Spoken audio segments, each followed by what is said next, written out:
Meu nome é Pedro Noel Merizio, sou psicanalista, analista de data e professor na formação em psicanálise pela Sociedade Psicanalítica do Paraná. Nessa aula inaugural, nós falaremos em 3 partes sobre a história da psicanálise, falaremos também sobre a função do psicanalista, o que é ser um psicanalista nos dias de hoje. E, na terceira parte, como se dá a formação desse analista. Falaremos sobre a formação, o tripé da formação analítica, proposto por Freud, que é o mesmo que a Sociedade Psicanalítica do Paraná, ela segue. Então, fique conosco e falaremos agora então sobre a história da psicanálise. A psicanálise surge com Sigmund Freud.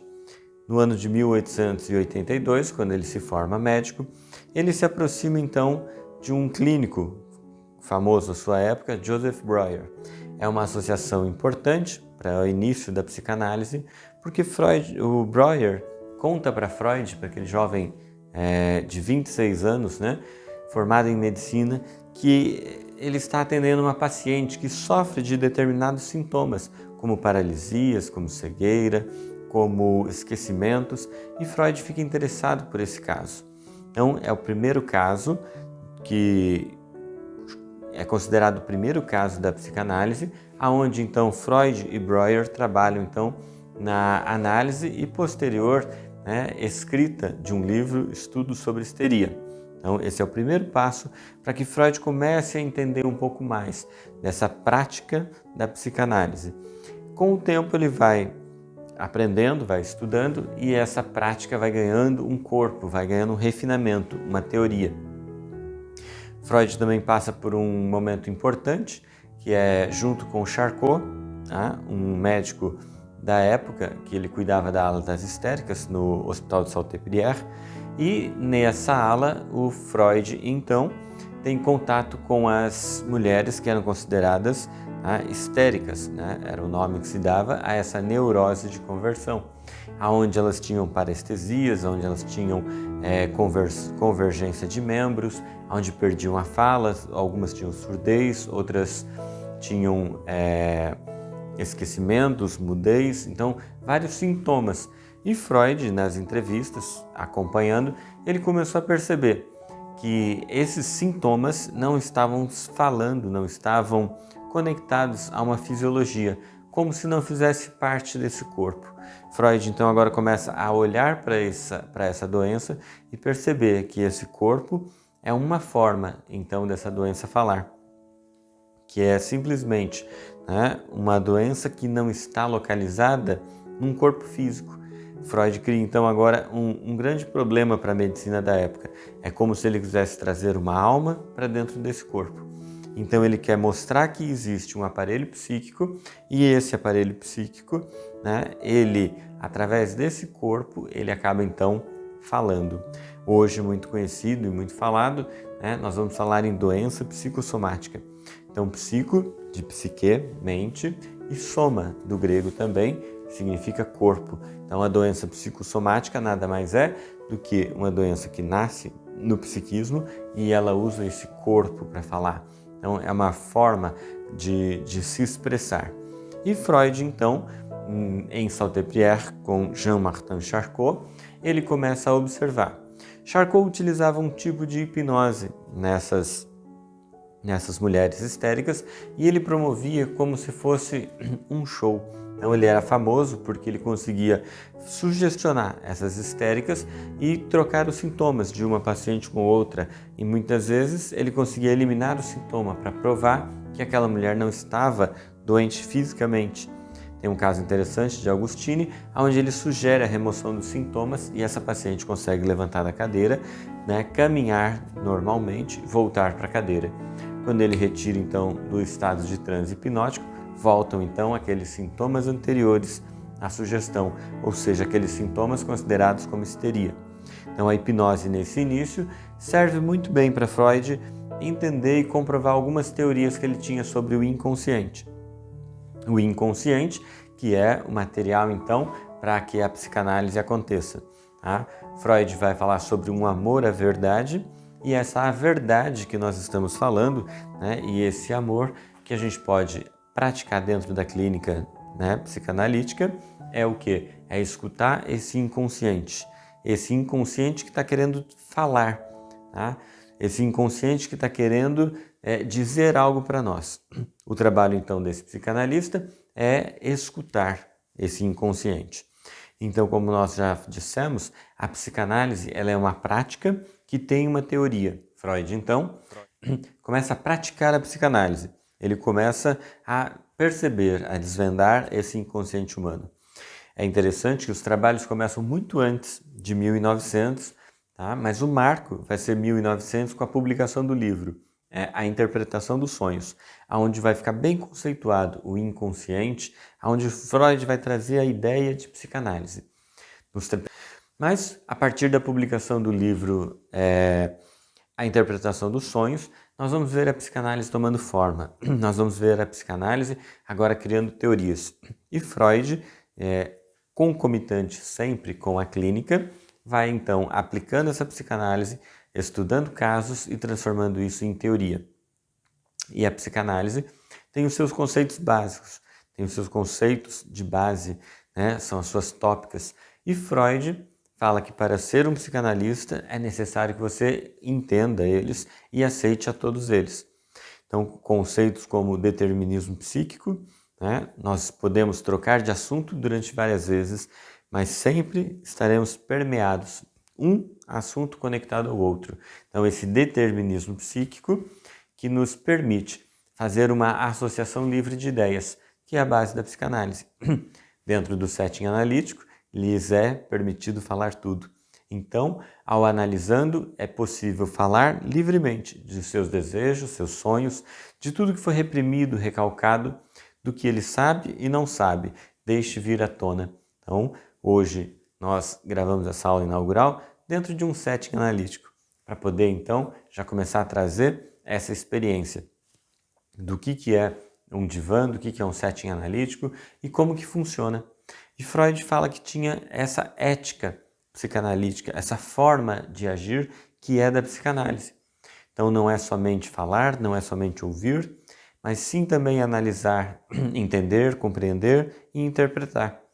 E o psicanalista, ele se desenvolve nessa prática e teoria, para que ele possa ouvir o paciente, entender do que ele está falando e dar as interpretações necessárias, pontuar aonde deve ser pontuado, para que então o analisando possa fazer então a análise da sua própria história e assim, como Freud diria, não morrer mais analfabeto de sua própria história. Então essa é a psicanálise. Esse é o estudo do inconsciente, é a ciência do inconsciente. E Freud vai desenvolver essa psicanálise na clínica. Clínica do grego, que significa debruçar-se. Então, esse debruçar-se sobre o inconsciente do analisando. É você emprestar o seu inconsciente para interpretar o inconsciente do outro. E nesse acordo, nessa troca de transferência e contratransferência, termos já da psicanálise, falados por Freud, é onde vai acontecer, né, esse acordo terapêutico que tem, onde o seu analisando vai abrir seus desejos, suas angústias, seus sintomas. Então, com isso, né, com uma escuta analítica, o seu analista vai elaborando, vai interpretando e a partir, então, dessa transferência e contratransferência, que vai criando esse vínculo, né, terapêutico, aonde vai acontecer a análise. E o próprio analisando vai começar, então, a trabalhar na sua análise. Ele passa, então, a fazer parte da história. Ele começa a falar e se ouvir. E ele começa a desvendar um pouco mais sobre ele mesmo. Então, suas angústias, suas neuroses, que nada mais são do que sintomas calados, recalcados, são sintomas, são palavras não ditas que em algum momento vêm de uma forma exagerada, uma neurose. E essa neurose fala através desse corpo hoje que nós podemos entender que é um corpo falado. E cada doença, cada sintoma está falando sobre algo que foi recalcado, algo que foi reprimido, algo que não foi dito. E agora na fase adulta vem de uma forma então exageradamente vem de uma forma onde o adulto não tem mais o controle. Vem em forma de um surto, vem em forma de uma fobia, vem em forma de uma obsessão. Então, cada sentimento desse, não dito na infância, recalcado, reprimido, recusado, então o que acontece? Agora o analista vai trazer isso para dentro do setting analítico. E no setting analítico, ele tem uma ética própria, é a ética psicanalítica, onde a ética do analista é estar sempre um passo atrás do nosso analisando. Diferente da ética médica, que está sempre a um passo à frente, dizendo o que lhe é melhor, o que deve tomar e o que deve fazer, na ética psicanalítica, nós nos permitimos andar sempre um passo atrás e perguntando, né, o que você deseja, qual que é o seu desejo, aonde queres chegar. A psicanálise é mais do que o Freud explica. A psicanálise também tem a clínica do Freud implica. Quando ele pergunta para a sua paciente, e qual é a sua parcela de culpa no teu sintoma, ele está então implicando essa paciente, essa analisanda, na sua própria história. Então agora você faz parte da sua história. Você não é um mero espectador. Você não vai lá para contar a sua história e o seu analista decidir. O analista não pode cair nessa tentação de ser o oráculo, né? O analista, ele é o quê? Ele é aquele que escuta. Ele é pago para escutar. E ele vai falar, ele vai pontuar, mas sempre respeitando essa ética analítica de estar um passo atrás do seu paciente. Como Freud gostava de fazer, na sua clínica, ele colocava uma cadeira na cabeceira do divã e deixava a pessoa falar livremente. E através dessa fala livre, espontânea, de qualquer assunto, tudo era permitido. E dentro desse set analítico, é como se não tivesse constituição. É como se não regesse a lei do país. Quem rege aqui dentro é a lei do inconsciente, é a lei da verdade. E o que a gente quer ouvir então é a verdade de cada inconsciente. Então esse analista deixa esse analisando, falando livremente, para que ele possa então trazer tudo que estava reprimido, tudo que estava recalcado, tudo que estava escondido, aqueles sentimentos não ditos, deixa vir à tona para que possam ser então agora falados, analisados e ressignificados. Ressignificado não é esquecido, não é aceito, não é perdoado, no sentido de aceitar o que foi feito, mas sim olhar agora com um novo olhar, com um olhar do adulto, de um adulto que olha para um sentimento infantil. Como o próprio Freud disse, nós vivemos de traços de memória da infância, ou reminiscências, né, dessa fase infantil.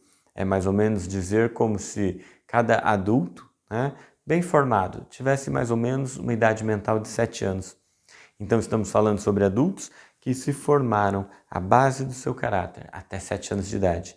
E nesses 7 anos, seus traumas, seus medos, suas proibições, tudo isso que foi recalcado ou reprimido vem à tona agora na análise, vem à tona agora na sua vida, tomando decisões, decidindo pelo seu livre-arbítrio, e agora então ele começa a perceber que a vida mental dele é mais inconsciente do que consciente. Por que eu ajo então de determinada maneira? Por que eu escolho determinadas coisas? Porque esse inconsciente que foi formado lá na fase infantil está me ajudando a escolher, me ajudando a decidir. E por que então eu faço análise? Porque eu quero trazer esse material inconsciente que estava não sabido, estava ali sendo visto e não notado, mas agora eu trago a consciência, trago a luz, para que a gente possa entender por que tomo determinadas ações. Então, como que se funciona uma análise? Como que se deve proceder? Quantas sessões? Então, o que é a psicanálise? Para que ela serve? A psicanálise descarta o uso de medicamentos? Não, ela não vai se opor e nem vai receitar. Pelo contrário, nós vamos perceber, né, que em muitos momentos a medicação vai ser necessária, se faz necessário, para que haja também essa terapia, esse momento de equilíbrio para que o nosso analisando consiga entrar em contato com as suas próprias situações. Veremos que em muitas situações é necessário que haja sim essa interação medicamentosa, como também, em muitos casos da terapia medicamentosa, vai exigir que esse paciente faça análise. É preciso que ele encontre esse equilíbrio químico, mas que é fundamental que haja também esse equilíbrio emocional. Como nós já pudemos perceber, né, através da doença psicossomática, que a nossa psique altera então a nossa soma, ou seja, o nosso psiquismo muda também a nossa fisiologia. Então, precisamos encontrar em alguns momentos o equilíbrio químico, tá? E através da análise nós vamos encontrar o equilíbrio psíquico para que esse corpo então comece a produzir ou então promova, né, a remissão dessa doença. Então, pensando dessa forma, a psicanálise ela é um método investigativo, onde nós vamos procurar não só sanar os sintomas, pelo contrário, o que nós queremos é a escuta analítica de cada sintoma, porque nós vamos procurar em cada sintoma, lá no inconsciente, lá no profundo da alma, aonde que está o problema, que está falando através desse corpo, que agora é um corpo todo falado, através de cada sintoma, de cada gesto, de cada xiste, de cada gracejo, de cada ato falho, que pode ser falado ou pode ser um ato falho motor, de alguma forma o inconsciente está querendo brotar. Esse é o material, então, do psicanalista. Esse é o material de trabalho da psicanálise. Nós vamos analisar todas essas ações, faladas ou feitas, nós vamos analisar o material, esse conteúdo inconsciente, trazer a consciência para que então o nosso analisando possa fazer parte da sua história, entendendo, compreendendo e modificando aonde ele ache que é necessário, aonde ele ache que é interessante. Então, essa é a psicanálise, que em muitas vezes vão nos perguntar se a psicanálise ela foi feita para tratar de problemas psíquicos. Então, não só os transtornos, né, como fóbico, transtornos obsessivos ou histerias, mas sim, né, essa psicanálise vai levar esse ser humano a um autoconhecimento, a um desenvolvimento dele mesmo, onde ele vai aprender a ler a sua história e aí não morrer mais analfabeto de si. Isso, então, é a psicanálise, tá? Utilizada, então, por Sigmund Freud desde 1882, nós percebemos ela chegar nos dias de hoje muito bem consolidada, muito bem fundamentada. Por isso que nós estamos hoje aqui, para convidar vocês para que façam parte do curso de formação em psicanálise, tá? Pela Sociedade Psicanalítica do Paraná. É um curso de 24 módulos, onde vocês vão aprofundar. Hoje estamos resumindo brevemente o que é a psicanálise, quais são os seus fins, para que ela serve. No próximo encontro falaremos sobre o ser psicanalista. Então nós vamos falar sobre o que é ser psicanalista nos dias de hoje. Convido então vocês ao próximo vídeo, ao próximo encontro, onde falaremos sobre a função do psicanalista. Até logo!